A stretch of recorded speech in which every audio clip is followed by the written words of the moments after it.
লম্বা সময়ের জন্য ক্যাপ্টেন্সি পাওয়ায় ভবিষ্যতের জন্য দল তৈরি করতে পারবেন বলে মনে করেন টাইগারদের নয়া টি-20 দলনেতা লিটন দাস।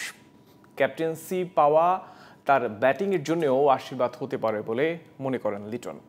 টি-20তে নতুন দিনের বাংলাদেশ উপহার দিতে কতটা প্রস্তুত নতুন এই উইকেট কিপার ব্যাটার, সেই খোঁজ নিয়েছেন তাই বলুন তো।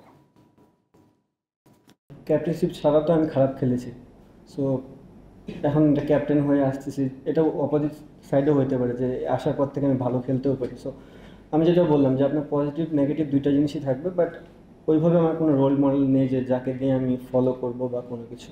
লিটনের অধীনে টি-20তে এখন থেকে খেলবে বাংলাদেশ। সামনে আরব আমিরাত যেতে হবে, অপেক্ষা করছে 2 ম্যাচের টি-20 সিরিজ। শুরুতেই দুর্বল প্রতিপক্ষ লিটনের সামনে, তবে এরপর পাকিস্তান, শ্রীলঙ্কা ও ভারতের মতো শক্ত অপোনেন্টরা অপেক্ষায় রয়েছে। অধিনায়ক লিটন কতটা প্রস্তুত? বাট যেহেতু এখন লং টাইমের একটা সুযোগ এসেছে, তো প্রত্যেকটা ক্ষেত্রে আমার ফিউচার ওরিয়েন্টেড থাকবো। সো আমি জানি যে আমার এত দূর পর্যন্ত একটা টার্গেট আছে। সো অবভিয়াসলি সিরিজ তো থাকবেই, সাথে মাথায় ওইটাও থাকবে যে আমি সামনের দিকে আরও কী করতে পারি। এর আগে দ্বিপাক্ষিক সিরিজে অধিনায়কত্ব করেছেন, সব মিলিয়ে মোটে 4 ম্যাচ। এখন দায়িত্ব পড়েছে সামনের বছরের বিশ্বকাপ পর্যন্ত।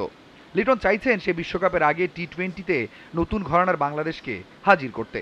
পঞ্চপাণ্ডব ছাড়াই বাংলাদেশ কতদূর যাবে টি-20তে, সেটা অনেকটাই নির্ভর করছে নতুন টি-20 ক্যাপ্টেনের ওপর। এখন দেখার বিষয় হচ্ছে যে এই টাইমটার ভিতরে আমি আমার টিমটাকে কতটুকু গোছায় নিতে পারি। আমি অনেক আশাবাদী এটা। তাই বনন্ত, জিটিভি নিউজ, ঢাকা।